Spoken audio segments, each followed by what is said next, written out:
da Peneda, entre Redondela e Soutomaior, non podemos ter unhas vistas máis impresionantes, nin tampouco mellores compañeiros. Os tres guacamayos máis famosos de Redondela. Ímolos presentar, iso sí, temos a Nicanor, Charlie e Chico, e por aquí, pola miña esquerda, temos a Carlos e a Plumas. Moi boas tardes. Boas tardes.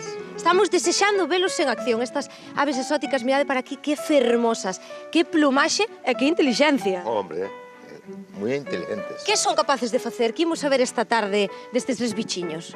Pois simplemente eles tóstamolos para voar e algún truco así sinxelo. Pero son cariñosos? Son moi cariñosos. Porque mira como lle está... Eu non me vou apertar moito, non vai a Son ser. moi cariñosos, o que queren é que lle fagas caricias constantemente. Pero danche biquiños tamén? Sí. A ver ese biquiño, A ver, podemos ver? Chico. A ver.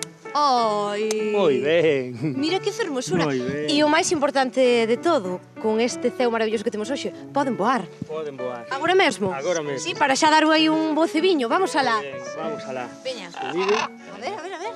Vamos, chicos, sube. Vamos. Preparados? Preparados. Listos? Alistos. Ya, a volar. Veña. Pero increíble. Boa, que caso lle fan? Eu teño unha cadera e non me fai nin caso. Teño que ter un guacamayo. Impresionante, aí o van, E marchan os guacamayos e volven eles solos. Sí, sí, sí.